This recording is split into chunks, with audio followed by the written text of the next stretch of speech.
मकर संक्रांति के दिन पर भगवान सूर्य की पूजा की जाती है और उन्हें जल चढ़ाया जाता है।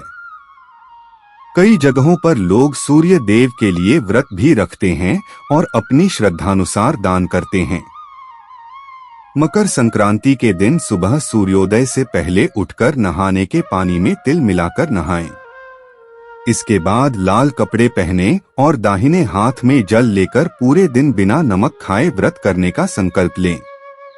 सुबह के समय सूर्य देव को तांबे के लोटे में शुद्ध जल चढ़ाएं।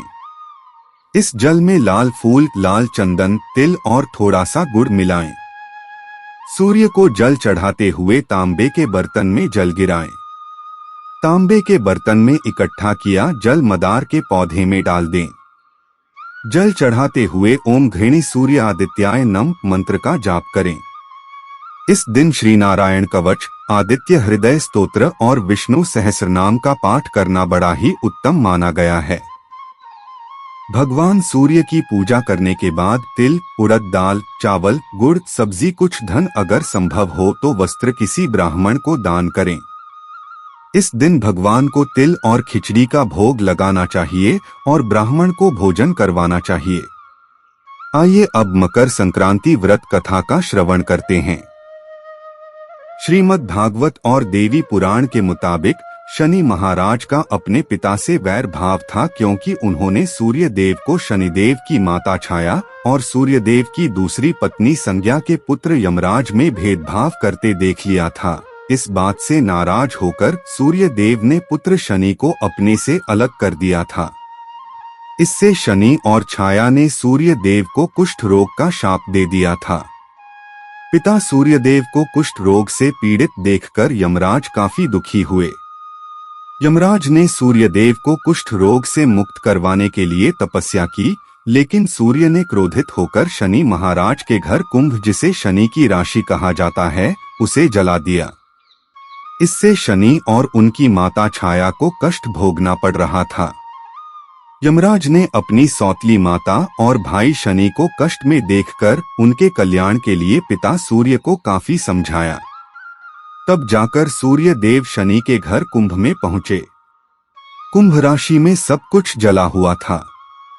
उस समय शनि देव के पास तिल के अलावा कुछ नहीं था, इसलिए उन्होंने काले तिल से सूर्य देव की पूजा की। शनि की पूजा से प्रसन्न होकर सूर्य देव ने शनि को आशीर्वाद दिया कि शनि का दूसरा घर मकर राशि मेरे आने पर धन धान्य से भर जाएगा।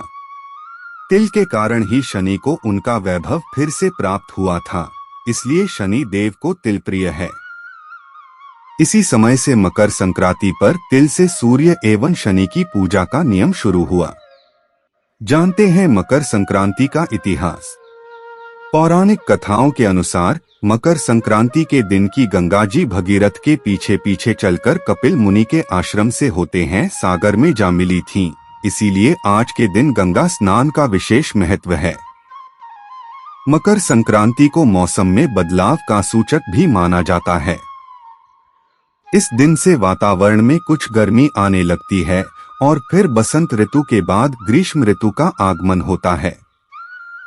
कुछ अन्य कथाओं के अनुसार मकर संक्रांति के दिन देवता पृथ्वी पर अवतरित होते हैं और गंगा स्नान करते हैं।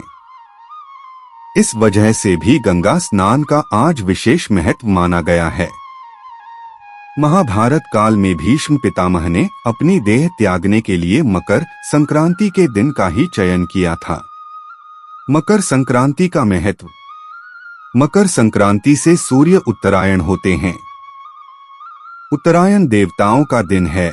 मान्यताओं की माने तो उत्तरायण में मृत्यु होने से मोक्ष प्राप्ति की संभावना रहती है। ज्ञात हो कि 14 दिसंबर से 14 जनवरी तक का समय खर मास होता है और खर मास में मांगलिक काम करने की मनाही होती है, लेकिन मकर संक्रांति के साथ ही शादी ब्याह, मुंडन, जनेऊ और नामकरण जैसे शुभ काम की शुरुआत हो जाती है। धार्मिक महत्व के साथ ही इस पर्व को लोग प्रकृति से जोड़कर भी देखते हैं, जहां रोशनी और ऊर्जा देने वाले भगवान सूर्य देवता की पूजा की जाती है।